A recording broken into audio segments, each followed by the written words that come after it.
irmãos? Amém. Pode se sentar, querido, por favor. Eu já comecei quase derrubando aqui o púlpito, então vamos ver. Força de Sansão, meu irmão. Força de Sansão. Glória a Deus. Eu vi no Facebook lá. Falei, olha, tem um cara ensinando uns negócios interessantes aqui. Fiquei lá aprendendo. Irmãos, quero começar dizendo que para mim tem sido um tempo muito precioso, de muita aprendizagem também. A gente realmente, quanto mais buscamos saber de Deus, mais Ele se revela a nós. Eu estou muito grato, muito feliz por esse tempo que nós temos passado junto aqui. Amém? Sobre nossa viagem para Londrina, eu tenho um texto, que diz: em todo tempo amo ao amigo, e na viagem nascem os irmãos. Não é na viagem, né? Foi uma viagem abençoada. Nós estivemos ali, e fizemos 3 amigos maravilhosos ali, O pastor Floresvaldo, nome de Deus, ganhou meu coração. O pastor André, um cara assim, extraordinário, e o pastor Alex, que nós vimos lá, Só quem estava lá sabe, pastor? Você está rindo, né? A Silvia está pensando, o que será que eles estão falando, Não tem problema. Tem alguns mistérios, irmãos, que tem que permanecer mistério, tá bom? Então, quem sabe em algum momento vocês vão descobrir acerca do pastor Alex. O pastor Alex, meu irmão, vocês têm que conhecer. Glória a Deus. Queridos, nós estamos, portanto, no nosso 4º momento, nesse primeiro módulo, que é a liderança inteligente, a vida prática do líder cristão. Então nós já passamos por vida devocional, nós passamos por identidade e família, passamos por líder de excelência, e agora nós vamos entrar em sacerdócio e zelo. E esse é a última ministração deste módulo de vida prática do líder. A partir do próximo módulo, a gente entra na liderança e diaconia, onde nós vamos tratar sobre a vocação da igreja, o serviço da igreja. Então, aquele que realmente quer servir a Deus não pode perder essas próximas aulas que nós estamos entrando aí, tá bom? Eu vou também já perguntar aos irmãos se no final o pastor Floresvaldo vê o que ele acha, o que os irmãos pensam, mas quando eu ministro as aulas na plataforma online, na escola, toda vez que nós terminamos um módulo, eu ofereço aos alunos uma aula extra sobre um tema que não é necessariamente relacionado com o que a gente viu no escopo ali do módulo, tá? E o tema que eu vou abordar com a turma que nós estamos encerrando agora, online, na nossa escola, sobre a apostolicidade da igreja. Ali nós falamos sobre o que é uma igreja apostólica, por que nós somos apostólicos. Eu tratei um pouquinho disso aqui naquele treinamento diaconal que nós tivemos, Então nós vamos descobrir que nós, se somos cristãos, somos apostólicos. Vamos descobrir o que é isso, o que significa isso. Nós vamos falar sobre os 5 ministérios sacerdotais. Então tem uma gama de conhecimento aí que é muito gostoso de a gente aprender sobre esse tema. E aí eu me coloco à disposição, se o pastor Floresvaldo achar que pode ser bênção para a igreja, se a igreja concordar, aí a gente põe essa aula aí. É uma aula extra que não está no banner, porque não faz parte do escopo ali da nossa aula, mas do nosso módulo. Mas eu me disponho a trazer para a igreja esse tema que é tão importante, tão atual, Alguém vai achar, por exemplo, que esse negócio de igreja apostólica, isso é um modismo, uma coisa aí que colocaram para tentar deixar o evangelho mais moderno e tudo mais. E aí você vai descobrir que não, que se você é crente, você é apostólico, porque a igreja de Jesus Cristo é apostólica, E isso é uma questão histórica, vem lá da igreja primitiva, vem lá da igreja da patrística, nos concílios que fundamentaram a igreja, que estabeleceram os modelos, os critérios da igreja de Jesus Cristo, Então você vai descobrir que, por exemplo, as Assembleias de Deus, lá de Daniel Berg, né, do amigo dele, que veio lá em 1911, já nasce apostólico, né? Nós somos o povo apostólico, amém? Mas você assim, nós vamos ouvir isso. Então, se vocês quiserem, a gente traz esse tema para você aí na terça-feira que vem. E vai ser uma honra, um prazer para mim trazer mais esse conhecimento, tá bom? Se vocês quiserem, se achar que não der, a gente segue ali no padrão certinho. Às vezes, né, pastor, a gente acha que o pessoal quer que a gente volte, quer que termine logo, para a gente ir embora logo, parar de perturbar, né? Mas, se alguém achar que é bom, a gente segue, tá bom? Queridos, hoje então nós estamos iniciando a nossa quarta aula, Sacerdócio e Zelo. Deixa eu fazer uma pergunta que eu costumo fazer. Tem alguém hoje aqui que é a primeira vez que está me vendo aqui? Primeira vez? Todo mundo já me viu aqui nesse lugar? Glória a Deus. A irmã, primeira vez? É? A irmã lá atrás também? Alguém mais? Ali, os irmãos ali, a irmã aqui também. Glória a Deus. Bom, o irmão aqui, né? Glória a Deus. Amém. Glória a Deus. Os irmãos que estão a primeira vez, então eu quero me apresentar. Eu já cheguei falando assim, irmãos, porque uma falta de educação terrível, sabe? A gente já chega, já acha que é dono da casa, né? Por isso que o pastor bem falou, sinta-se na nossa casa. Tá bom, pastor? Amém. Né? Me chamo Fernando Tamanini, sou apóstolo ali da Igreja Mar, em Itapevi, sou líder do Projeto Social Terra Fértil, sou líder, fundador da Escola do Pregador, e nós trabalhamos há bastante tempo nessa linha de treinamento e capacitação de líderes. Nós trazemos esse modelo de conhecimento voltado para a linguagem do crente, do povo de Deus em geral, uma linguagem simples e que todos possam conhecer as bases da nossa fé. Esse foi o desafio que o Senhor Jesus pôs no meu coração, é uma chamada que arde em mim e eu sou muito grato a poder servir os irmãos aqui da Despertar com essa plataforma que nós disponibilizamos, tá bom? Então vocês que estão nos vendo a primeira vez, espero que vocês não se assustem tanto e possam voltar na terça-feira que vem, e nós vamos ficar algumas terças-feiras aqui para a glória do Senhor Jesus. Amém? Amém. Glória a Deus. Então vamos lá, sacerdócio e zelo. Se você está anotando, é bom anotar, tá bom? É bom você anotar para ter aí um material de estudo posterior, tá bom? Falar de zelo cristão é falar de ética cristã. Então hoje o tema é zelo, ou seja, o tema hoje é ética, é entender um pouco dessa questão da ética. Mas antes de nós mergulharmos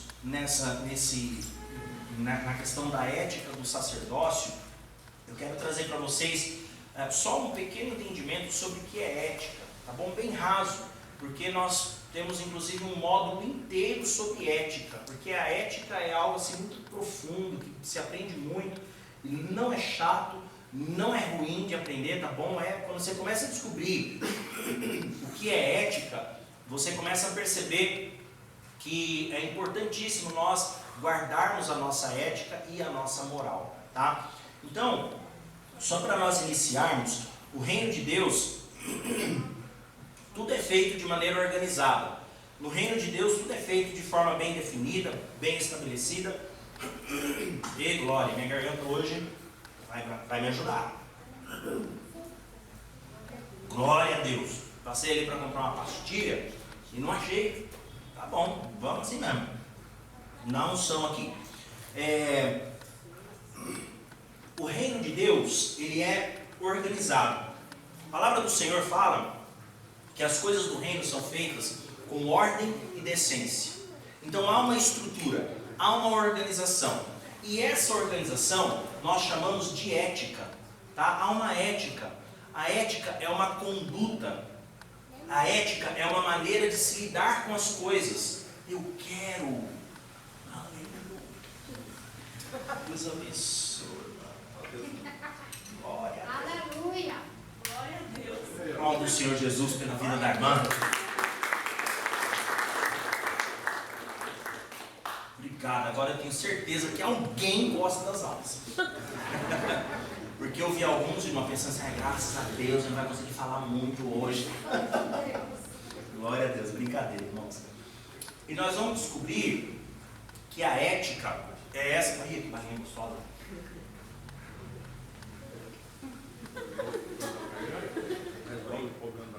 Nossa, abriu na hora. Glória a Deus, hein?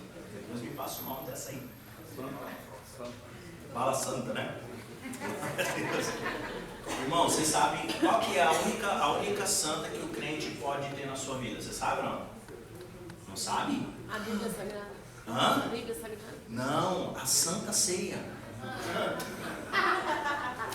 Brincadeira, depois você corta essa, viu? Por favor, corta da live, senão vai depor contra a minha pessoa.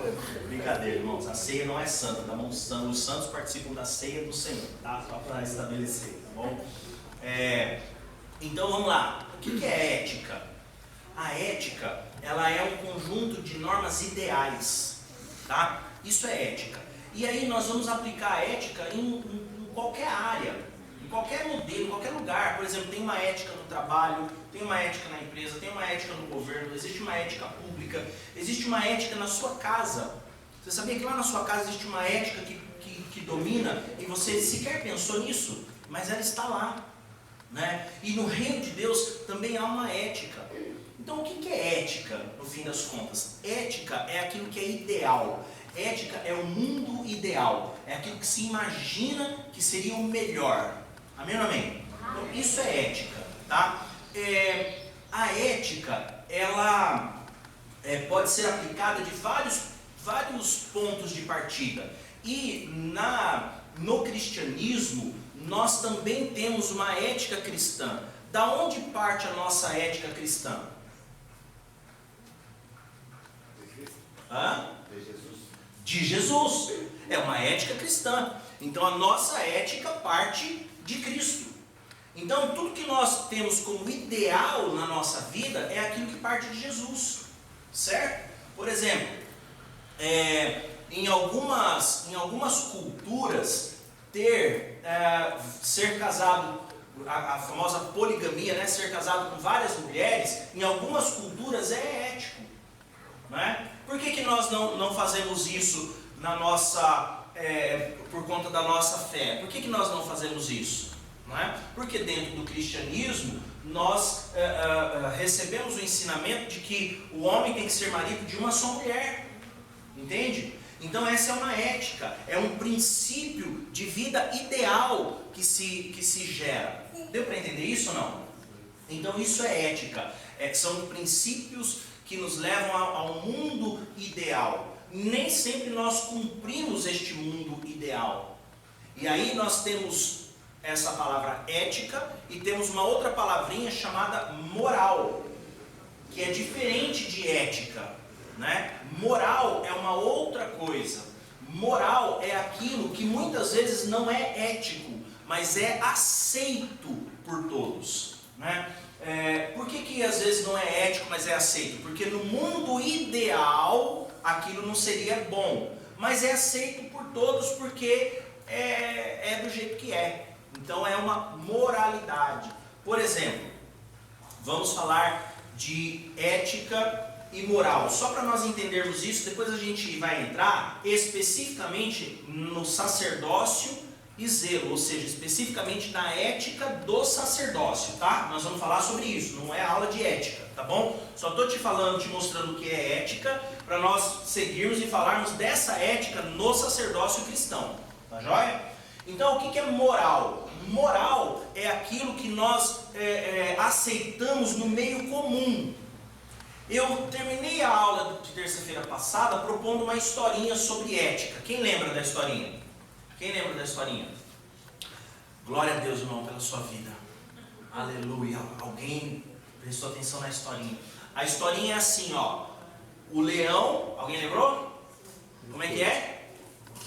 O leão e o coelho comeu o coelho. Acabou a história. Irmãos, uma historinha curta dessa. Vocês não lembraram? Eu estou junto com o pastor Florisvaldo. Quem não trouxe caderno e caneta não está lembrando das aulas, porque é uma historinha desse tamanho, vocês não lembraram, né? O leão comeu o coelho, acabou a história. Como é que você esqueceu disso, irmão? Vamos lá. Ética. O leão comeu o coelho. Isso é ético ou não é ético? Depende. É ético ou não é ético? Depende. É ético, né? Como é que é? Depende. Depende. Depende do quê? Da onde você vai aplicar a ética. Por exemplo, para o leão é ético, porque o leão come carne, e o coelho é carne, e o leão comeu coelho, então é ético, está dentro do mundo ideal do leão. E para o coelho é ético? Ué, do ponto de vista do coelho, do universo do coelho, o coelho está ali comendo a cenoura dele, vê um leão e come ele. Pô, que leão antiético. O mundo ideal do coelho não é esse. O mundo ideal do coelho não é que ele seja comido por um leão. Então para o coelho não é ético. E do ponto de vista da natureza? Aí é ético. Por quê? Porque a natureza projetou dessa forma. O coelho se reproduz de uma forma muito acelerada. O coelho se reproduz bastante, não é? E o leão não. O leão se reproduz muito menos do que um coelho. Então o leão comer o coelho vai causar o quê? Um equilíbrio na natureza. Então, do ponto de vista da natureza, é ideal que seja equilibrado. É ético. Deu para entender? Então, isso é a ética aplicada ao ponto de vista. Então, quando nós entendemos o que é ética, passamos a perceber que a ética depende do ponto que se parte. Certo? Agora, vamos mostrar a diferença entre ética e moral com outro exemplo.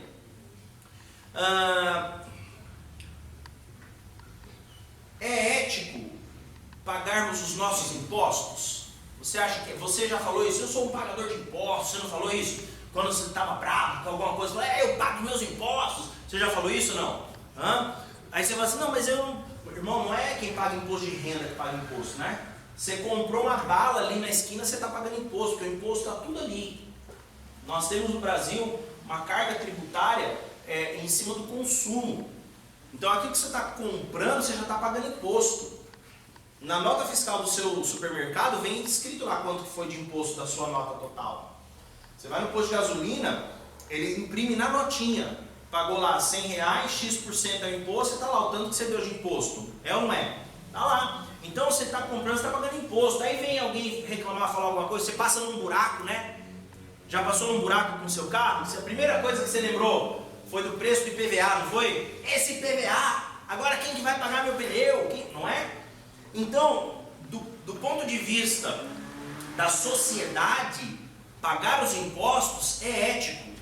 Porque você paga esses impostos para cobrar os seus benefícios. Então é ético, né? Então tá joia, pagar impostos é ético, é uma vida de alguém que é honesto, é uma vida de alguém que cumpre ali todas as suas obrigações. Tá, vamos lá.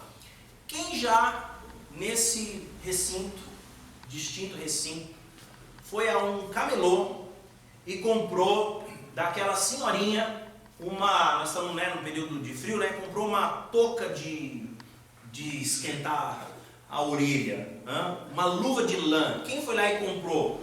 Né, 3 por 10. Né? Ninguém vai se denunciar. Né? Muito barato, né? Aquela senhorinha, ela não está pagando imposto daquela mercadoria. A gente sabe que aquilo ali não tem imposto, né? É o famoso do Paraguai, né? Maravilha. É ético? Não é ético. Do ponto de vista da normalidade, da sociedade, não é ético. Agora, o que é ético? Vamos pôr uma pimenta aqui nesse negócio. O que é ético? Chega lá o fiscal da prefeitura e tá aquela senhorinha de 65 anos de idade que não consegue se aposentar porque nunca teve um registro na carteira, vendendo ali uma meia para esquentar o teu pé, e vem o fiscal da prefeitura e fala, vou levar sua mercadoria. Isso é ético? É ético. É ético. Isso é ético. Porque no mundo ideal ela tem que pagar os impostos. Só que não é moral. Porque não é aceito pela coletividade. Eu dei o exemplo e você mudou o semblante na hora. Você fala, esse apóstolo vai falar que isso é ético. mas não é moral. Porque do ponto de vista da moralidade, se o governo não devolve o benefício que aquela mulher precisava ter, então ela também não deve pagar aquilo que o governo quer receber. Então a moralidade é diferente da ética. A moral, ela vai caminhar naquilo que é o senso comum, naquilo que se torna corriqueiro. Isso é moral, naquilo que todo mundo faz. Ah, mas isso todos fazem, né? Vamos falar de uma coisa sem polêmica. Mostrei alguns mistérios, aliás, não compete a mim, entendeu? Vamos falar de um tema, não sei nem o que falar agora. Vai que pega alguém. Às vezes a gente atira de olho fechado, né? Quando você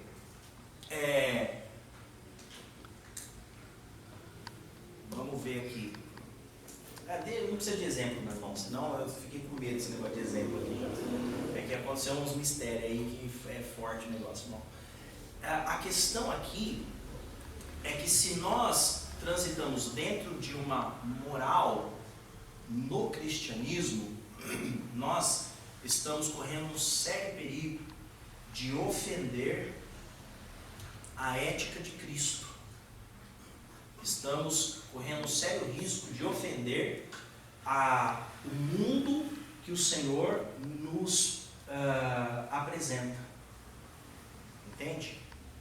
Então, quando você pega Jesus, por exemplo, no templo, derrubando todas aqueles comerciantes dando chicotada, a casa do meu pai é casa de oração, não é casa de comércio, né? Do ponto de vista do judaísmo, do ponto de vista dos sacerdotes, do ponto de vista do templo, Jesus ele está sendo antiético. Mas, se nós partimos do ponto de vista de Cristo, então nós precisamos entender o que é ideal para as coisas de Deus. Deu para entender? Mas às vezes, algumas coisas se tornam comuns. E nós falamos, todo mundo faz. E aí nós começamos a fazer também. Existe um grande perigo no meio pastoral. O pastor Florisvaldo sabe muito bem disso, que é uma fala que nós pastores ouvimos muito, que é assim, mas o fulano fez e dá certo, não é? Fulano está fazendo um negócio na igreja dele lá e dá certo, mas a questão não é se dá certo, a questão é se é certo. Deu para entender? Então, o que dá certo pode ser moral, mas o que é certo é a ética cristã que precisa imperar no nosso meio. Deu para entender? Entendemos esse ponto? Alguma dúvida sobre esse ponto? Não? Então vamos seguir. A partir daqui, a gente começa a falar de ética sacerdotal. A gente começa a falar dessa questão tão importante que é a vida e o governo da igreja. A vida e o governo cristão que precisa ser estabelecido. Então, tudo que nós falarmos aqui, inclusive algumas coisas, você vai até se lembrar, puxa, isso aqui nós falamos numa determinada aula ou outra, mas aqui eu quero abordar não o ensino em si, acerca de um ponto específico, eu quero trazer para você a ética do sacerdócio, tá bom? O que é ideal para o sacerdócio. Então vamos lá. Todo líder é um sacerdote. Todo líder é um sacerdote. Cada um ao seu nível, cada um na sua posição. A Bíblia fala em Apocalipse, capítulo 1, versos 5 e 6, a respeito do sacerdócio de todo cristão, que ele constituiu todos nós como reis e sacerdotes. Então todo cristão exerce um sacerdócio.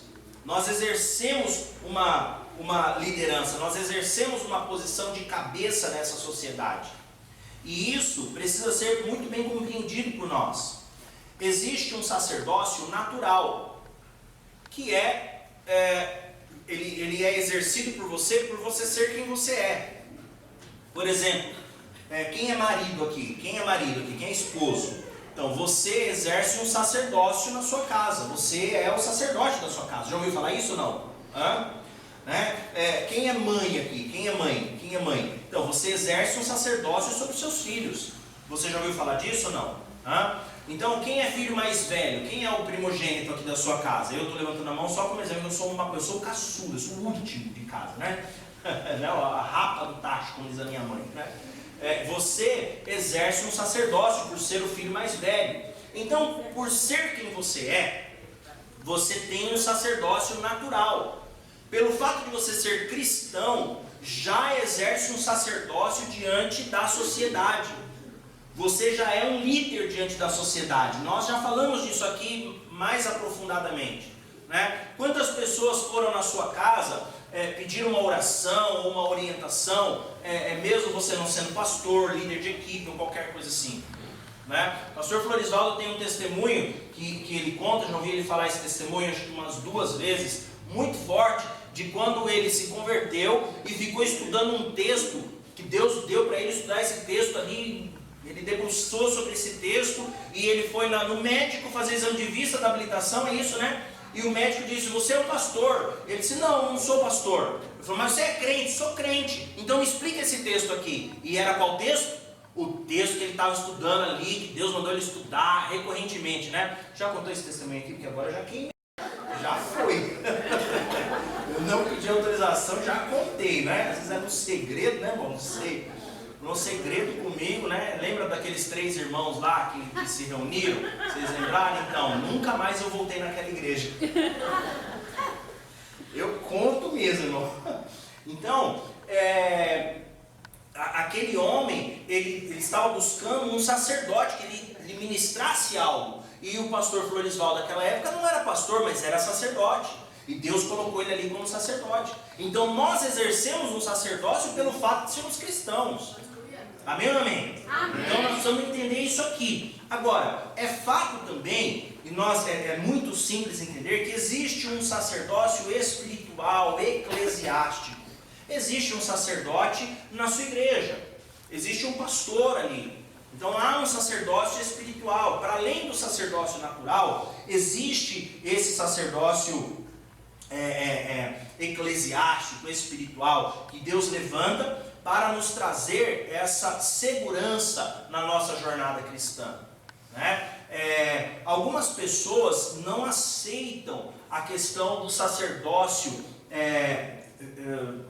espiritual eclesiástico. Existe uma certa denominação, por exemplo, que não aceita a figura do pastor. Eles falam que não existe pastor. Não existe pastor, meu pastor é Jesus e ponto final. Irmãos, cada um anda na revelação que tem, não tem problema nenhum. Se em algum momento eles aprofundarem lá em alguma leitura bíblica, aliás, não precisa aprofundar muito, é só fazer uma leitura bíblica que você vai ver que o pastor está lá, né? O pastor está lá. Então, o meu pastor é Jesus, tá bom, o meu pastor também é Jesus, e o meu pastor, que é Jesus, falou para mim ter um pastor, inclusive obedecer a ele, inclusive imitar a fé dele, inclusive, entende ou não? Então, se o meu pastor é Jesus, preciso obedecer a ele, sim ou não? E o Senhor Jesus disse, você precisa de pastor, então vá buscar um pastor. Então precisa obedecer a Jesus. Então existe um sacerdócio eclesiástico, ainda que não haja ninguém mais salvo do que o outro, existem pessoas que podem nos instruir na palavra de Deus. Deu para entender? Nós não podemos confundir, como diz no popular, alhos com bugalhos, né? Não podemos confundir. Não existe uma graça especial sobre o pastor, sobre o sacerdote. Não existe um irmão mais salvo que o outro. Não podemos pensar dessa maneira, né? Como que alguém pode ser mais salvo que o outro? Né? Imagina, o irmão é mais salvo que o outro irmão. Como assim? Vai para um céu diferente? Né? Não existe isso. Então, quando você é salvo, você é alcançado pela graça e ponto final. Só que Deus capacita, chama a sua igreja para que o corpo possa ser cuidado, para que possa ser ministrado, para que possa ser abençoado. E Deus escolheu usar homens para abençoar homens, irmãos. E isso está em todo o texto bíblico, não é? Desde o começo, Deus escolhe homens para abençoar homens. Ele usa pessoas para falar com pessoas. Amém ou não amém? Então, há um sacerdócio eclesiástico que nós precisamos compreender. E isso é muito importante, porque esses sacerdotes, eles vão ser o quê? Eles vão ser instrutores de novos cristãos. Eles vão ser os professores, aqueles que vão ensinar esses novos cristãos a ensinar o quê? A ética de Cristo, a conduta que um cristão deve ter, aquilo que se deve fazer, né? E este é, sem dúvidas, o trabalho mais honroso que um filho de Deus pode exercer. Ser um sacerdote servindo ao Deus eterno é algo que é para poucas pessoas. Tanto que a palavra do Senhor diz que o Senhor deu alguns para apóstolos, e profetas, e evangelistas, e pastores e mestres. São alguns, não são todos. Porque é algo realmente muito pesado e muitas vezes muito difícil de se transitar nessa área, né? Muitas vezes um irmão na igreja vê um pastor e fala: puxa, eu queria ser um pastor. Como será que é ser um pastor? Como será que é ser o líder de uma igreja? Nossa, deve ser uma vida, né, maravilhosa. Deve ser, a nossa vida é maravilhosa em Cristo Jesus, irmão. O que a igreja vê do seu pastor muitas vezes é os 40 minutos, 1 hora que ele passa aqui falando. Mas ele segue o pastor em todo momento da sua vida, inclusive nas madrugadas, nos hospitais, nos aconselhamentos, nas brigas de casal, e por aí afora, né? Nas vigílias, nas orações, no zelo, no cuidado dos irmãos, como disse o apóstolo Paulo. Então é muito pesado. Então nós precisamos ter um zelo com a chamada. Diga assim: zelo com a chamada. Então vamos falar desse ponto. Você que está anotando, marca aí: zelo com a chamada. Então o que é o zelo com a chamada? É essa ética. A ética que nós precisamos ter diante da chamada que Deus nos deu. Muitos dos filhos de Deus têm fugido da sua chamada. Muitos estão fugindo. Muitos não querem assumir. Aí, ó, é isso. Revela, Jeová. Né? E Deus vai falando, né? Vai tomando posse aí, irmão. Né? Vai pegando no espírito, como diz o Luiz Hermínio, né? Então muitos estão fugindo da sua chamada. Muitos estão, né, naquele texto de Isaías, né, quando o Senhor fala: quem enviarei? Aí Isaías responde, né? Isaías responde de um jeito, e muitos têm respondido de outro jeito, né? Isaías disse: eis-me aqui, envia-me a mim. Muitos têm falado: eis-me aqui, envia aquele ali, né? Então, irmão, né, vai pegando no espírito aí, tá bom? Cuidado, irmão. Cuidado, né? Não distorce o texto, não. Se você receber a chamada de Deus, meu irmão, é com você que Deus está falando. É para você. Entende? Muitos argumentam que não querem exercer a sua chamada, o seu sacerdócio. Por quê? Pelo fato de não terem conhecimento, pelo fato de não estarem preparados. Mas eu não estou preparado para isso e tudo mais, né? Outros sequer se dispõem a compor uma equipe na obra de Deus, né? Vamos fazer. Não, eu não posso. Fugindo, irmão, fugindo. É interessante porque quando você fala assim: mas é porque eu não tenho capacidade, eu não tenho conhecimento para realizar essa tarefa, essa obra, por isso vamos esperar no tempo de Deus e tudo. A gente usa essas coisas, né? Deus vai preparar, né? Eita, essa aí o crente gosta, né? Quando Deus preparar, né? Deixa eu te falar uma coisa, irmão. Uma vez, um irmãozinho, né? Eu chamei ele, falou: irmão, faz tempo que você não vai na igreja, né? Você precisa estar junto e tal. Não, quando Deus preparar, eu vou. Eu falei: irmão, deixa eu te falar, Deus já preparou. Sabe por que Deus preparou? Tem um salão alugado, tem cadeira comprada, tem microfone lá, tem púlpito, tem outros irmãos que vão naquele horário, e não é coincidência, porque foi marcado, né? Tem um pregador que vai pregar. tem um cantador que vai cantar. Está tudo preparado, meu irmão. Então não vem com essa conversa de quando Deus preparar, porque Ele já preparou tudo. É você que tem que entrar na posição. Fica assim, amém. Vai revelando a Jeová. Isso é zelo com a chamada, irmãos. Essa é a ética cristã. O Senhor te chamou, você tem que responder a essa ética.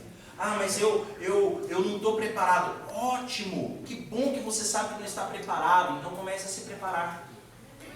Venha fazer o curso aqui na Despertar e Contar Mania. Glória a Deus! E outros tantos que são tão bons quanto e melhores ainda. Então é se preparar. É estudar. É como diz a palavra do Senhor, é comer do rolo.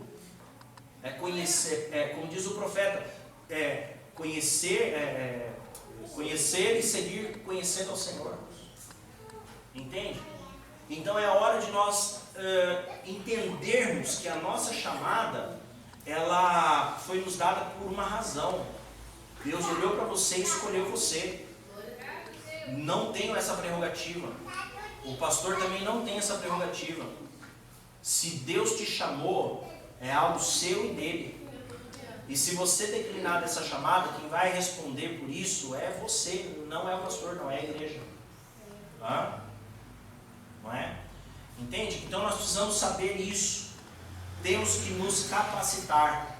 Se você entende que você precisa de capacitação para responder à chamada de Deus, ótimo, busque então essa capacitação. É tempo de nos prepararmos para essa nova etapa das nossas vidas. E se nos prepararmos, faremos a obra do Senhor e a chamada do Senhor com zelo. É interessante esse tema porque a Bíblia fala disso. Você já ouviu falar de escola de profetas na palavra de Deus? A Bíblia fala no livro de Samuel, por exemplo, eu anotei 2 versículos só, 10:5 e 19:20. Em 1 Samuel, da escola dos profetas. O que é uma escola de profetas? Já no tempo bíblico, no Antigo Testamento, irmão. O que é isso? É um profeta ensinando alguém a ser um profeta. Ai, que heresia, apóstolo, o senhor está falando isso? Não, Deus é que derrama a unção do profeta. A chamada é prerrogativa exclusiva de Deus. O treinamento é objetivo daquele que foi chamado. Glória a Deus. Entende? Então, havia na Bíblia escolas de profetas. E o camarada tinha lá uma chamada, um talento, e ele ia para a escola de profetas para aprender a ser profeta. Samuel foi ser aprendiz do sacerdote Eli. E ele foi criado pelo sacerdote Eli, aprendendo tudo sobre o templo, sobre a fé, sobre as leis do Senhor. E mais tarde ele se tornou o sacerdote e profeta de Israel. Entende? Ele aprendeu. Então não adianta você querer levantar para ensinar se você não sentar para aprender. É necessário. E não adianta você ficar sentado porque não sabe e por isso não levantar para ensinar. E se você não sabe, então você está sentadinho, aproveite, está sentadinho e aprenda. E quando você aprender, você levanta e ensina. É assim que funciona com a chamada de Deus. Já tem alguém bravo comigo? Não? Como diz meu amigo, pastor Josué, estou nem aí. Estou só ensinando. Isso aqui é você que vai decidir o que você vai fazer com esse conteúdo aqui. Pode ser bênção para você, irmão, se você decidir isso. Nós temos exemplos de pessoas que foram ensinadas, né? Por exemplo, Eliseu. Eliseu andou com Elias. Ele conhecia a fé, ele aprendeu acerca da fé dele com o pai. Mas foi o profeta Elias que liberou sobre ele a condição de profeta. E isso é muito claro. Então você pode sim buscar. Você pode sim receber essa condição da parte de Deus. Então nós aprendemos que por menos experiente que seja uma pessoa, por menos instruído que seja um discípulo, ele pode ser ensinado a cuidar das coisas do Senhor. Você pode aprender a cuidar das coisas de Deus. Eu sinto uma vontade, um desejo tão grande de fazer tal situação na igreja, de ajudar, de fazer tal obra, mas eu não me sinto capaz. Ótimo, comece a buscar a capacitação, vai ler sobre esse tema, vai estudar sobre esse tema, busque cursos sobre esse tema, converse com o seu pastor. Pastor, eu sinto arder no meu coração tal questão, o que o senhor me orienta? De repente é uma especialidade do seu pastor e ele começa a te ensinar, entende? De repente ele te aponta um caminho e fala, olha, você pode aprender isso aqui, nessa plataforma aqui, né? Então é necessário nós termos essa disposição. É inaceitável, irmão, é inaceitável alguém afirmar que Deus não lhe deu algum dom ou talento. É inaceitável. Todos são revestidos por dons e talentos. Você tem um talento natural, uma naturalidade que Deus te deu, Deus colocou em você pela infinita misericórdia e amor que Ele tem por você, e Ele te deu dons do Espírito. E os dons do Espírito, inclusive, você também pode buscar. O apóstolo Paulo fala isso. Ele diz assim, esses aqui são os dons, busquem os melhores dons, ele fala, 1 Coríntios 12. Então nós devemos buscar os dons. Percebe? O Senhor, Ele quer nos dar equipamentos para que possamos realizar a chamada que Ele nos deu. Então o Senhor, Ele te dá a chamada, e Ele também te dá a condição de ter equipamentos para cumprir a chamada. Amém ou amém? Amém. Pronto, cabe a nós obedecer ao Senhor e responder a chamada.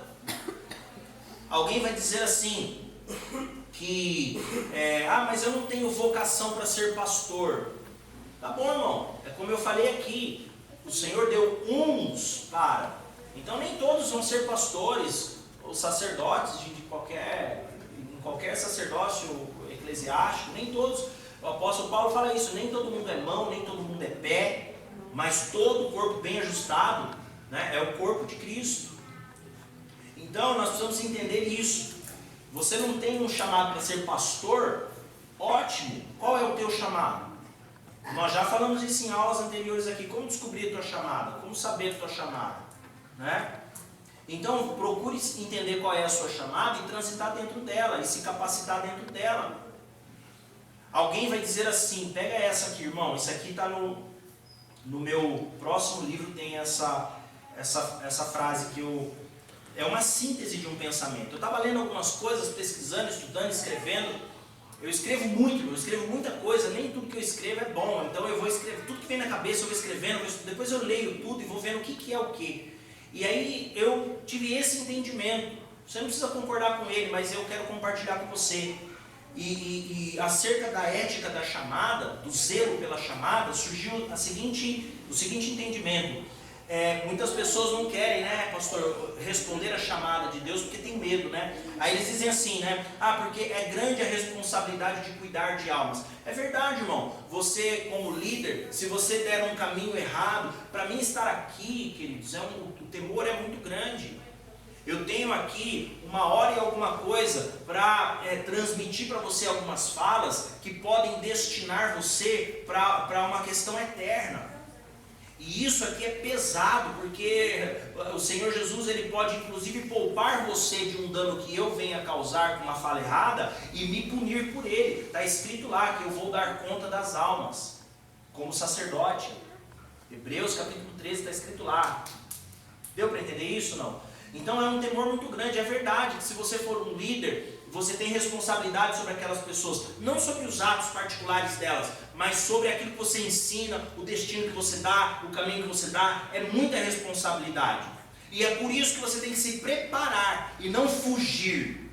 Muitas pessoas fogem do sacerdócio, por quê? Porque dizem justamente isso. É grande a responsabilidade de cuidar das almas. Aí eu digo, maior ainda é a responsabilidade de não cuidar delas. E esse foi um aprendizado que eu recebi da parte de Deus, fazendo meus estudos e debruçado aqui na minha chamada. É muito grande a responsabilidade de cuidar de almas. Maior ainda é a responsabilidade de não cuidar delas. Então, se Deus te chamou para uma obra, você precisa com zelo responder a essa chamada. A ética de Cristo é que você responda ao Senhor quando Ele te chama. Quem está entendendo, diga amém. Amém. Aí nós vamos para um outro nível aqui de ética. Vamos falar dos níveis sacerdotais, né? O modelo de liderança é organizado, é estabelecido, né? Quando nós vemos, por exemplo, Moisés, em razão do conselho do seu sogro Jetro, ele faz uma organização de liderança. Ele estabelece um governo. E é importantíssimo nós termos o cuidado de observar o texto bíblico e sermos fiéis a ele. O que acontece com Moisés? Lá no Êxodo, no 18, capítulo 18, Moisés já tirou o povo do Egito, Moisés já está no deserto cuidando do povo, e aí começam a acontecer os problemas, porque, irmão, tem problema, né? As pessoas têm problemas. Então, como é que a gente resolve os problemas? Falando com o líder. Então, imagina o seguinte: Moisés era o líder do povo.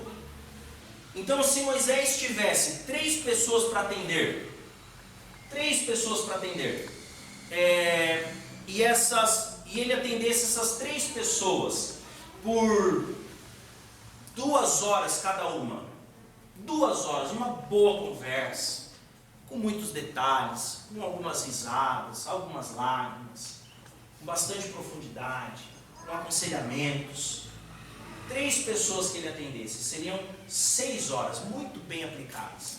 Imagina Moisés atendendo 2.000 pessoas,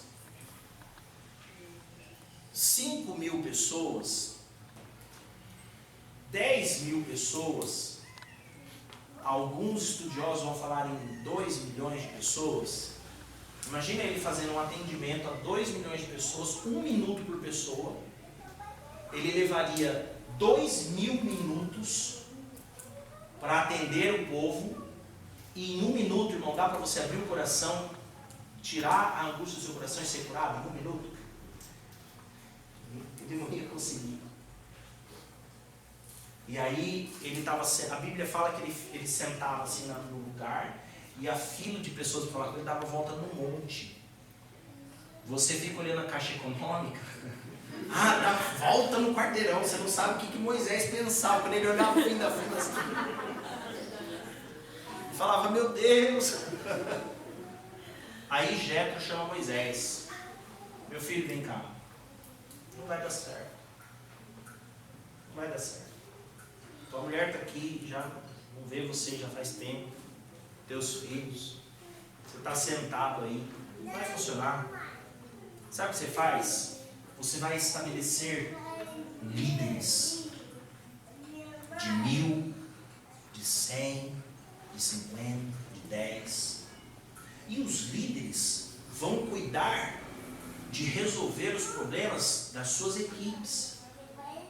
E os problemas que forem maiores, eles não puderem resolver, aí eles trazem para você, meu filho. Porque você não vai conseguir atender todo mundo. E esse é o modelo de liderança que Moisés estabelece. Hoje, nós olhamos para a igreja e nós percebemos a necessidade de termos líderes. Por quê? Porque a ética espiritual é essa. Pastor pastoreia o povo todo, mas os líderes atendem o povo. Os líderes oram pelo povo. Você já recebeu a oração de um diácono? Você já foi no fim do culto falar com um diácono? Diácono, ora por mim, por favor. O próximo módulo é liderança e diaconia.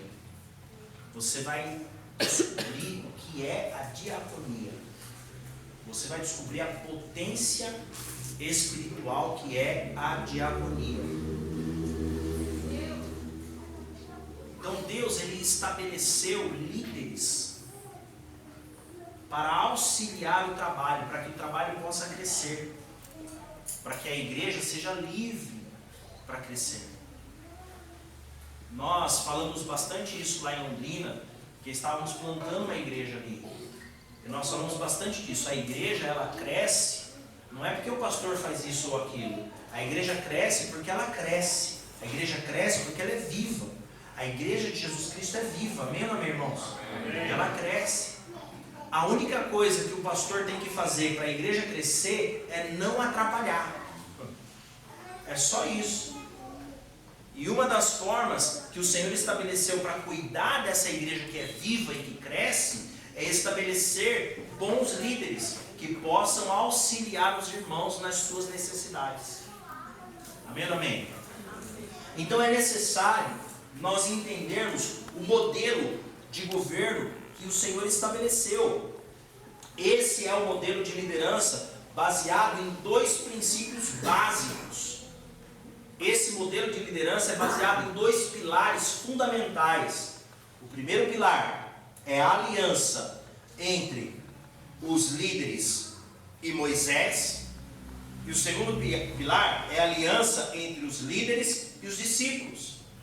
Ou seja, nós estamos falando de aliança.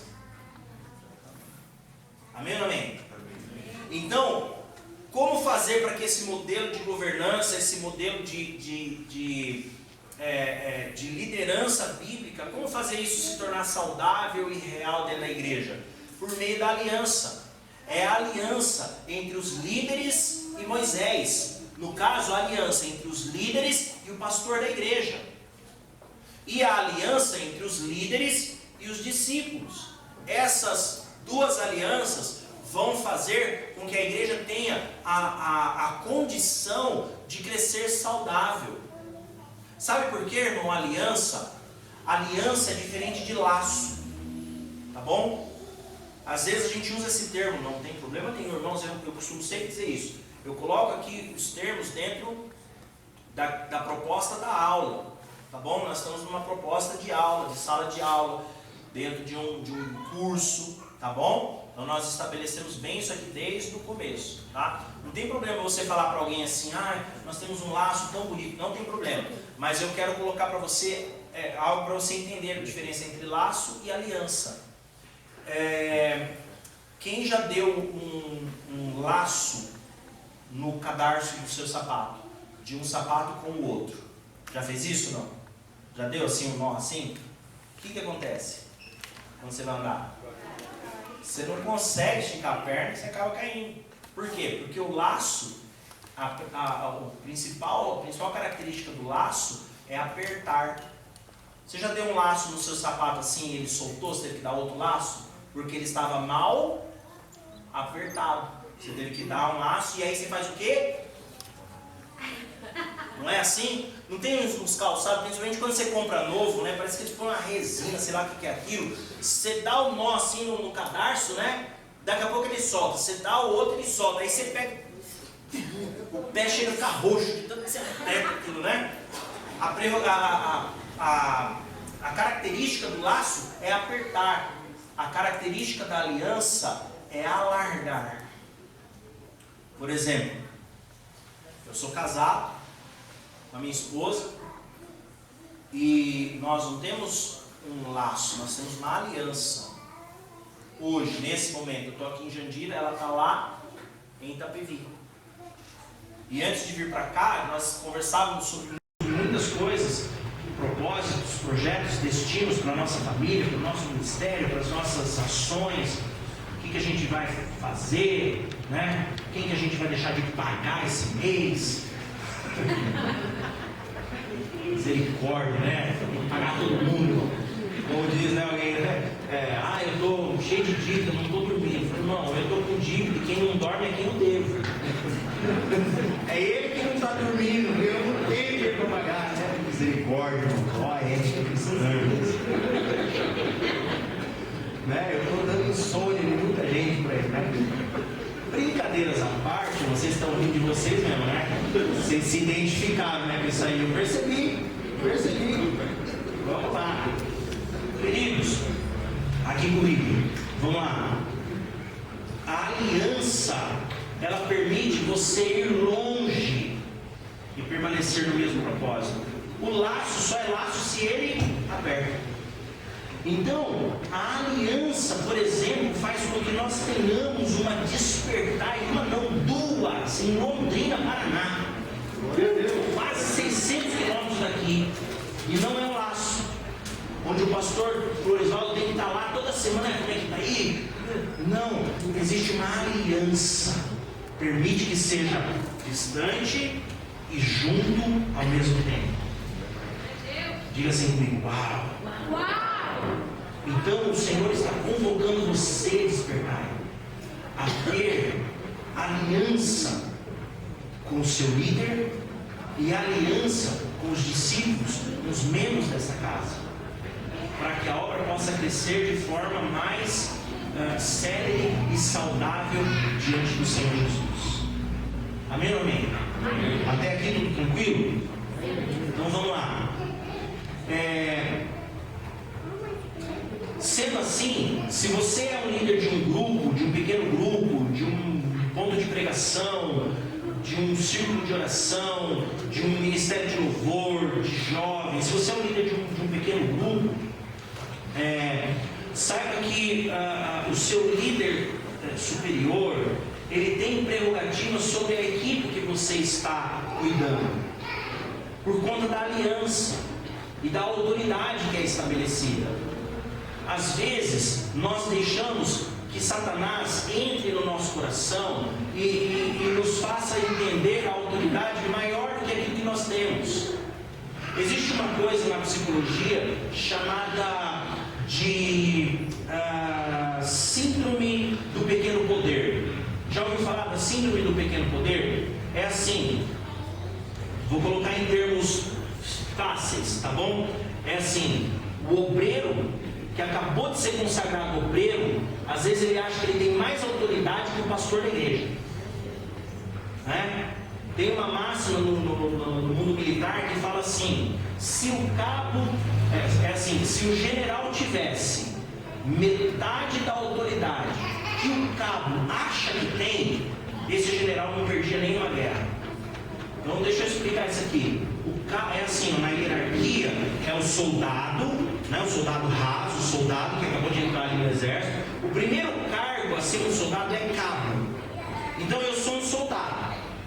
Aí eu recebo uma promoção, agora eu sou cabo. Eu acho que eu tenho tanta autoridade que eu sou cabo, mas a autoridade que eu penso que eu tenho, nem o general do exército tem essa autoridade. Mas eu acho que eu tenho toda essa autoridade. Isso chama-se síndrome do pequeno poder. Então o camarada, ele acabou de ser levantado líder do ministério de louvor. Ele já acha que ele é o querubim da guarda. Cuidado, porque o querubim da guarda virou o opositor. Uau. Forte esse negócio. Uma vez, irmãos, eu pastoreava uma igreja, não era a igreja que eu plantei ainda, eu pastoreei em outro ministério, e no ministério de louvor, edificamos ali uma equipe e eu consagrei um líder. Eu falei, agora você é líder dessa equipe, cuida dessa equipe para mim.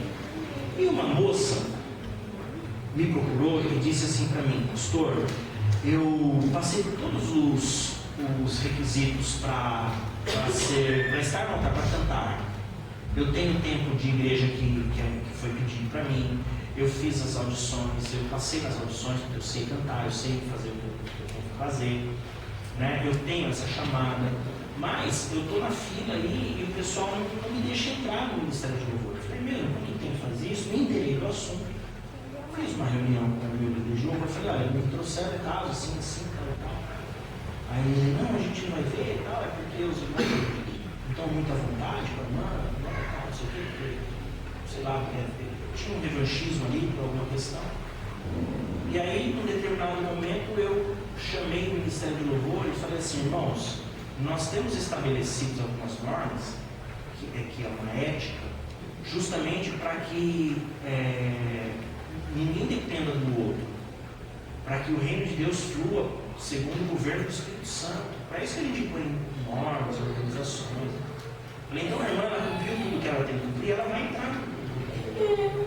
E pronto, estabelecido ali. Passou, irmãos, alguns dias, e chegou para mim que o Ministério de Louvor virou um burburinho, porque na verdade o líder do louvor tinha uma rixa antiga com essa moça. Era uma ferida que ele tinha no coração com ela, e aí ele não queria deixar ela entrar no Ministério de Louvor, só por isso. E aí ele disse no grupo de louvor para os apoiadores daquela rebelião que ele estava gerando, mas é sério, ele disse lá assim: o pastor está passando por cima da minha autoridade. Aí eu fiz uma reunião no Ministério de Louvor e falei para o camarada assim, pastor Florivaldo, falei: irmão, eu não estou passando por cima da sua autoridade, eu sou a autoridade acima de você. Aliás, a sua autoridade fui eu que deleguei. A sua autoridade representa a minha autoridade. Não é? E aí pus todo mundo de banco. Eles tiveram que orar muito para poder retomar a vida do altar. Né? Queridos, a autoridade acima da sua equipe, acima de você, ele tem a prerrogativa de saber e de até modificar, se for preciso, dentro do grupo que você está.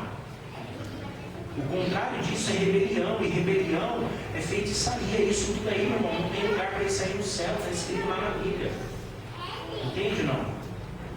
Não dá para você ter um grupo em que, se o pastor chega para falar alguma coisa, todo mundo fica áspero, né? Porque o pastor não tem que vir aqui porque é o líder do grupo. Não, o pastor, ele apacenta o rebanho. Então, se você não quer ser apacentado pelo pastor, meu irmão, você não é ovelha. Entende? Então, se você é ovelha, você quer o apacentar do seu pastor. Entende isso? Então, é isso que significa a aliança dos líderes com o pastor, que era dos líderes com Moisés, e dos líderes com o povo. Entende? Então, nós precisamos gerar esse nível de aliança. Isso é uma ética, é um zelo com a nossa chamada, com o nosso sacerdócio. É importante nós entendermos isso, né? É claro que, se for preciso o pastor tratar alguma questão, ele vai falar com você, ele vai te chamar. Aliás, é praxe isso, todo pastor tem esse entendimento, até porque ele colocou você para cuidar de um grupo, ou de uma obra, de um monte de pregação, ou de uma igreja. Ele colocou você porque ele confia. Ele tem uma aliança com você, então ele não pode estar lá resolvendo os problemas. Então, se ele tem um problema para resolver lá, a primeira coisa ele vai te chamar como líder. Fala: olha, chegou uma situação aqui, vamos resolver isso aqui, vai te dar uma orientação. Então, acate com carinho e receba a cobertura do seu pastor como um cobertor que aquece você, não como uma afronta que vem para te ferir. Amém ou amém? Amém. É importante nós sabermos isso, né? É importante você saber que um líder de excelência, ele deve saber se colocar com elegância, um posicionamento santo diante dos problemas, das questões, mesmo que esteja contrariado com aquilo ali, certo? A partir daí nós vamos seguir para uma ética, a ética do sacerdote. Então, nós falamos sobre a ética do sacerdócio, agora vamos falar sobre a ética do sacerdote. Você que é um líder, você que está aqui me ouvindo, qual que é a ética que você deve seguir? Nesse ponto, irmãos, é importante nós falarmos, nós vamos caminhar em linhas gerais, tá bom? Nós vamos caminhar de uma forma geral aqui, porque a ética do sacerdote e a visão de cada igreja é prerrogativa do pastor, do líder da igreja. Essa consideração eu faço quando eu estou nessa aula, seja online, seja presencial, na sala de aula ou em qualquer igreja, eu sempre trago essa consideração. E aqui, quando falamos de ética do sacerdote, nós caminhamos em linhas gerais, porque a especificidade do trabalho é o pastor que determina. Cada igreja tem uma visão, cada igreja tem um modelo. Deus traz uma revelação para alguém e faz esse alguém um anjo de uma igreja, e é necessário nós respeitarmos essa conduta, tá bom? Então aqui nós vamos trabalhar em questões gerais, e aí eu já começo dessa forma. Não tem como você gerar um sacerdócio ministerial se você não tiver aliança com o ministério. Eu não sou pastor da Despertai, mas eu posso dizer para você que não dá para você ser um obreiro da Despertai se você não estiver alinhado com a visão da Despertai. Por que eu posso dizer isso? Porque são regras gerais. É Bíblia, está escrito lá em Amós 3,3: caminharão dois juntos, se não estiverem de acordo. Então, o pastor, ele tem uma visão, ele tem um trabalho, arde algo no coração dele. Aliás, você está aqui, muitos que se converteram aqui, receberam Jesus Cristo porque algo ardeu no coração desse homem, e ele dispôs a vida dele, a família dele, tudo que compõe a sua história, ele dispôs tudo isso para estar aqui, preparar esse momento para você. Então não tem como você estar aqui e receber algo da parte de Deus sem que isso não tenha ardido no coração desse homem. Amém ou amém? É mais ou menos assim, irmão. Eu estou tomando esse copo com água aqui, certo? Tem água aqui dentro. Glória! Não tem como eu tomar essa água sem tomar um pouquinho do canto onde ela veio. Uau! Uau! Se você fizer uma observação microscópica aqui, você vai achar características do cano para onde ela veio. Por isso que eu posso tomar essa água. Então Deus está te dando algo, mas vem por meio de um instrumento. E você precisa estar alinhado com esse instrumento para você retirar o melhor do seu sacerdócio. Isso significa que onde você estiver, você representa o altar onde você está inserido. Irmão, onde você está, não é você. Onde o Serginho está, não é o Serginho. É a Despertai. Entende? Aonde o André está, não é o André. É a igreja dele. É a Despertai. Porque as pessoas muitas vezes não sabem o nosso nome, mas elas sabem a igreja que nós vamos e sabem que somos crentes. Aí se você está num lugar que não é a igreja e você se comporta de uma maneira inadequada, as pessoas vão falar: é isso aí que aprende lá, é isso aí que aquele pastor está ensinando. Então é necessário haver um zelo no teu sacerdócio. Você tem que ter um zelo pessoal no seu sacerdócio. Quem está entendendo, diga amém? A ética do sacerdócio está escrito nas cartas pastorais. Você pode fazer essa leitura, eu convido você a fazer essa leitura das cartas pastorais de Paulo. A Timóteo, a Tito, já vai trazer para você uma boa base. 1ª e 2ª Timóteo, as cartas a Tito, Filemão também.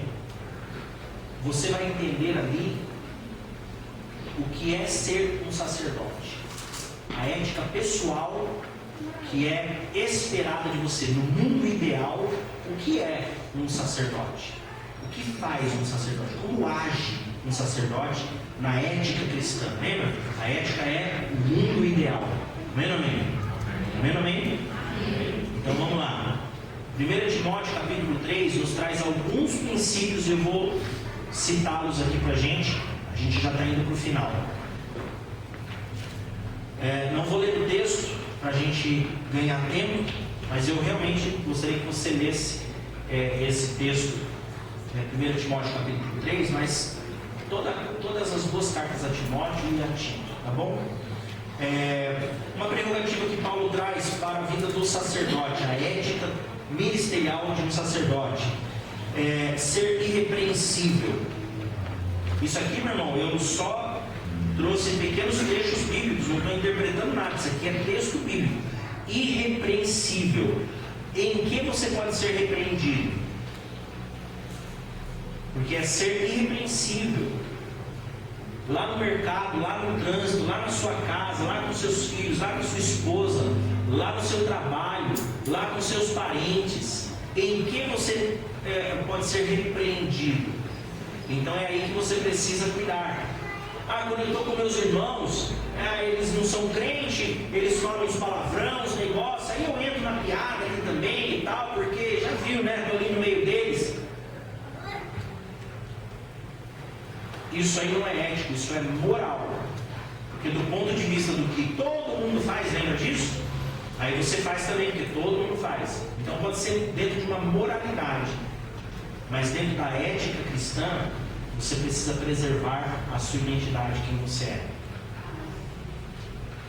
Governar bem a sua casa. Governar bem a sua casa. Irmãos, governar bem a sua casa tem uma questão muito importante aqui. Porque alguns líderes, alguns pastores até me procuraram a esse respeito, dizendo assim: mas como que eu posso então ser um pastor se o meu filho, por exemplo, se desviou? Meu filho é um desviado, meu filho não... eu posso ser um pastor, tal. Governar é dar destino. Governar é você dar instrução e destino, base de caminho. Isso é governar. Por exemplo, o governador do estado de São Paulo, ele manda um dinheiro aí para fazer uma passarela para ficar mais seguro para as pessoas passarem. Se a pessoa, em vez de usar a passarela, passar na pista, é culpa do governador? Mas ele governou bem ali, você não concorda comigo? Então, governar é você levar as bases que devem ser levadas. Agora, o que cada um vai fazer é responsabilidade de cada um. O profeta Ezequiel, ele fala sobre...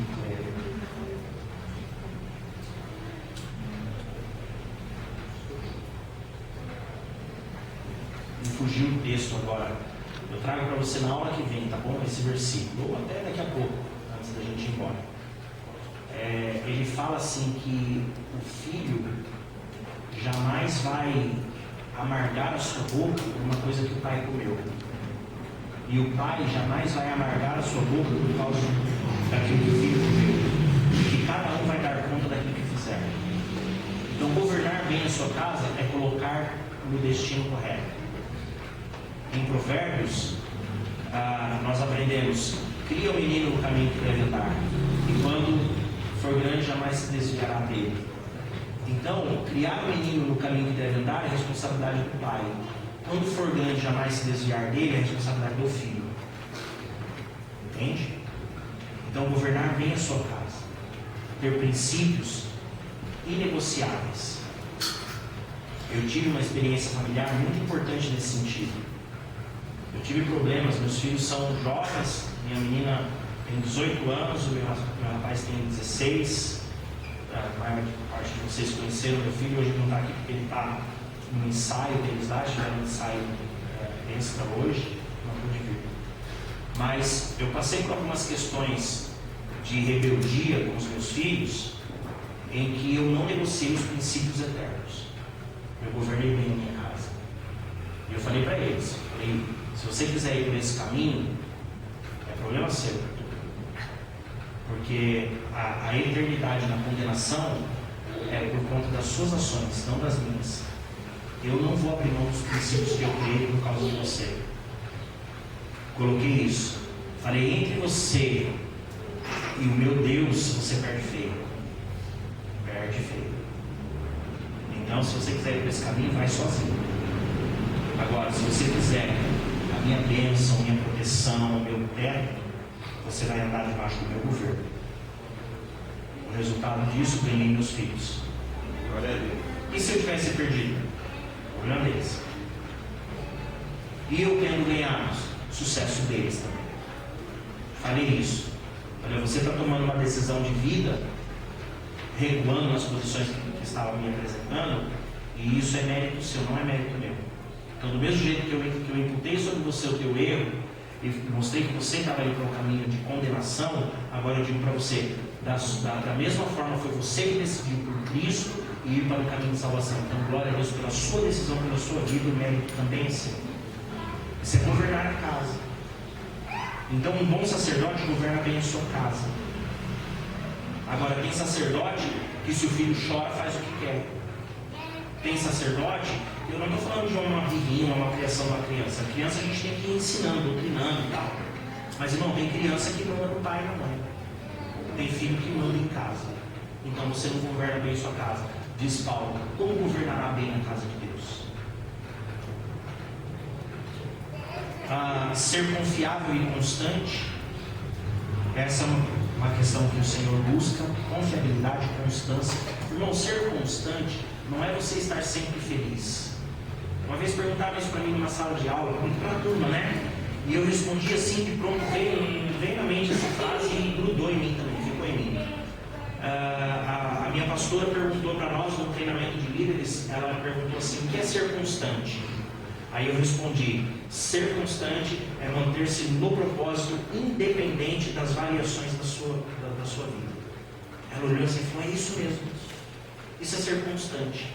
Ser constante não é você estar sempre bem, sempre feliz, sempre alegre, sempre... Não, ser constante é, mesmo que você esteja triste, com um problema, com uma dificuldade, é você continuar no mesmo propósito. Isso é ser constante. É você caminhar pelo propósito e não pelo sentimento. Eu não sei se eu já falei isso aqui, eu falei bastante isso lá no livro, não sei se eu falei aqui, mas eu tenho ensinado acerca do sentimento e do propósito. Eu já falei isso aqui? O sentimento passa. Eu já falei isso.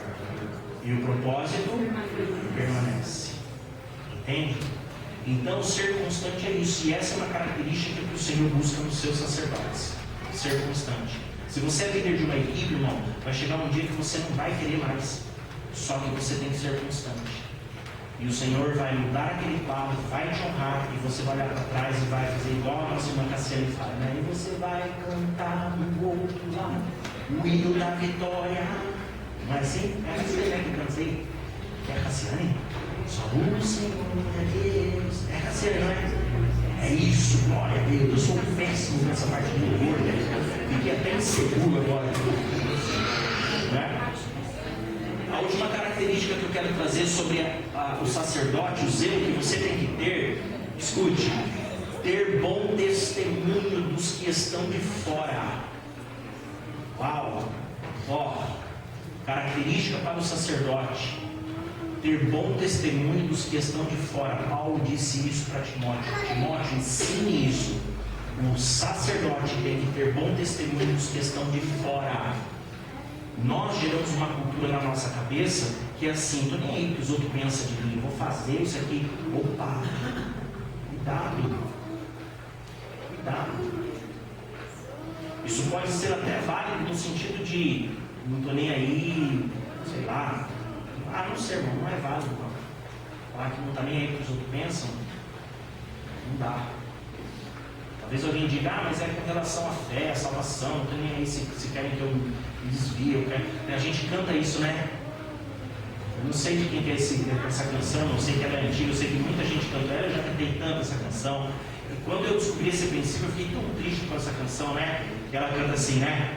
Eu começo a estrear, vai. Eu quero é Deus. Não, o que vão pensar de mim? Eu quero é Deus. Ainda tem, né, aquele, né, entre as... Tô nem aí. Tá errado, não. Eu sinto muito, mas o texto bíblico confronta a letra dessa canção. E entre uma canção gostosa de cantar e tal, eu fico com o texto bíblico. Importa sim o que vão pensar. Porque o que vão pensar de mim vai expressar o que vão pensar da minha igreja. O que vão pensar da minha igreja vai expressar o que vão pensar do dono da igreja, que é o Senhor Jesus Cristo, meu Salvador. Então eu estou muito preocupado com o que vão pensar de mim. Em última instância, o que vão pensar de mim é o que vão pensar do meu Senhor. Uau! Diga amém. Amém. Tem que cuidar. A gente vai para o final agora. Vamos falar de um zelo com inteligência.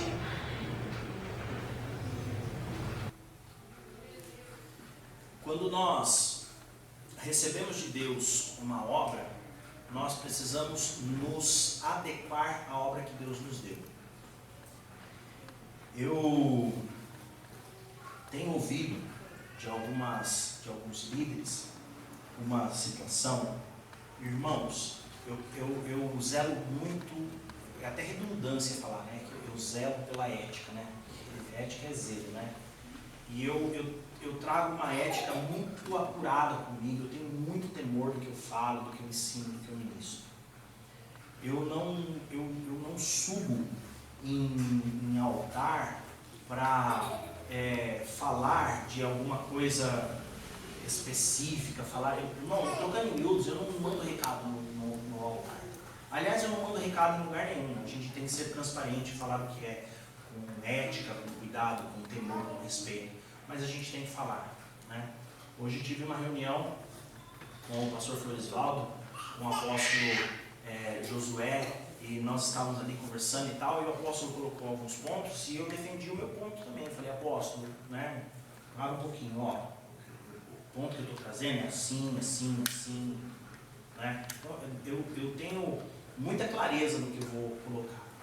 E eu não, de maneira alguma, uso esse tempo de altar para mandar algum tipo de mensagem subliminar. Então, o que eu tenho que falar, eu falo. E está aqui nessa aula um ponto que numa conversa, que eu não sei nem quem, nem como, tá? E se eu soubesse, irmãos, eu só citaria se o pastor me autorizasse. E jamais traria isso aqui. Então, eu não sei. Por isso eu vou falar, tá? Porque pode servir aqui para muita gente. E é um conteúdo que está na minha aula, tá bom? Nós estamos falando da ética inteligente agora, do zelo inteligente. E aí nós temos que entender o seguinte: quando você é apresentado a um conteúdo que você, a um novo aprendizado, você é que tem que se adequar àquela revelação que o Senhor está te dando. Entende?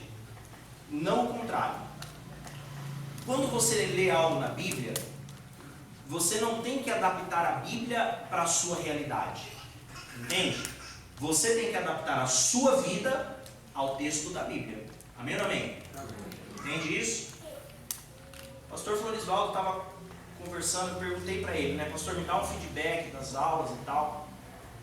E ele estava contando de todas os testemunhos, o pessoal falando que estava gostando, que está muito bom, que está muito aprofundado, muito legal. E me preocupou no momento que ele disse assim, que alguns irmãos, alguns obreiros ficaram preocupados com a questão de disposto e disponível, que se tornou uma verdade aqui nessa igreja. Assim ou não? Você tem que estar disposto e disponível. Irmão, se eu soubesse exatamente, ele não foi fala do pastor sobre, vamos ver isso aqui. Eu pedi um feedback, ele me deu uma ideia geral. E ele falou para mim, aquela fala sobre estar disposto e disponível gerou um impacto tremendo na igreja, os irmãos estão se ativando em cima disso. Aí ele falou ainda que alguns irmãos ficaram com medo de, por não estarem tão disponíveis para fazer, de repente terem que parar de fazer. E nesse conteúdo que está aqui na minha frente, nós vamos aprender o seguinte: cabe a todos que recebem o mandamento se adequarem ao mandamento. Então, o zelo é o quê? Não é você deixar de fazer algo porque te foi colocado um ensinamento que tornou aquilo mais difícil para você. Não! É você aprimorar quem você tem sido diante de Deus, para você ter essa ética cristã de responder ao seu chamado e ser eficaz. Quem entendeu isso aqui? Amém. De verdade, irmãos, quem entendeu isso aqui? Entende? Alguém discorda disso aqui? Não tem problema você discordar, mas eu estou trazendo porque é o conteúdo da aula e é o conteúdo dentro da ética do zelo sacerdotal, do sacerdócio da pessoa. Então, quando alguém disse para mim que para eu ser pastor, eu precisava aprender a respeito da Bíblia, e eu disse, bom, eu não sei a respeito da Bíblia, então não vou ser pastor. Não, eu disse, eu não sei a respeito da Bíblia, bom, então eu vou aprender. Entende isso? Então, o Senhor, Ele está esperando que você corresponda àquilo que Ele está te propondo.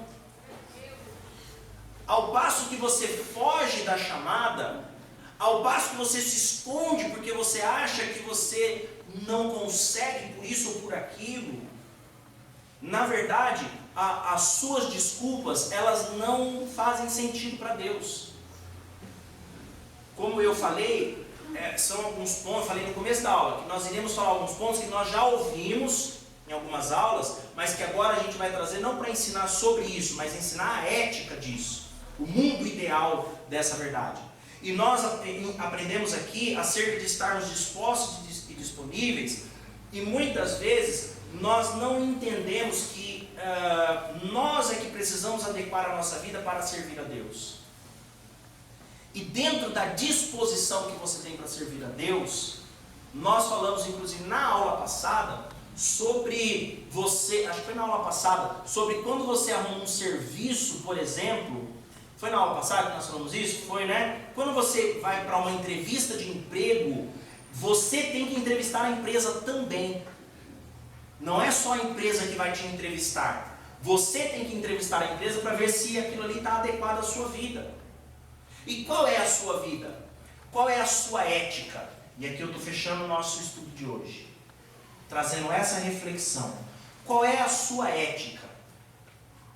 Qual é o ponto de partida ideal para você? Qual é o princípio ideal para você? Servir a Deus no seu chamado, no seu sacerdócio? Buscar a Deus e honrá-lo em toda a sua chamada?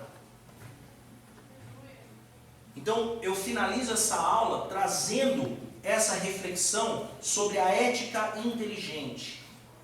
A ética inteligente é aquela que não se deixa abalar, que não se deixa abater pelas dificuldades, pelas travas, porque as travas virão sempre.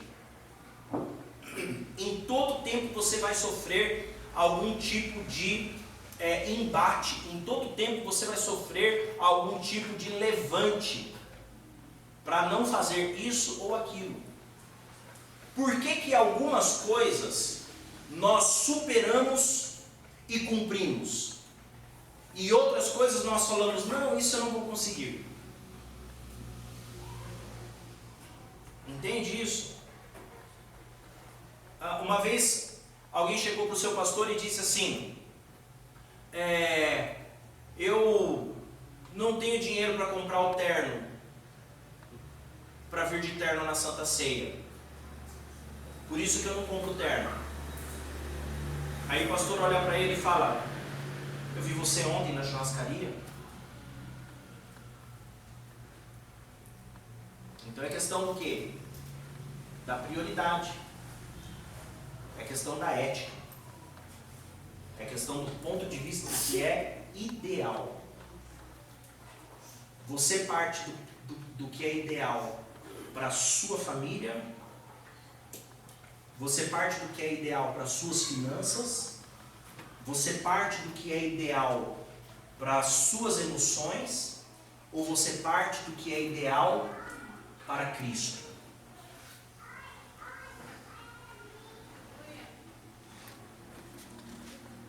Qual é o seu ponto de partida?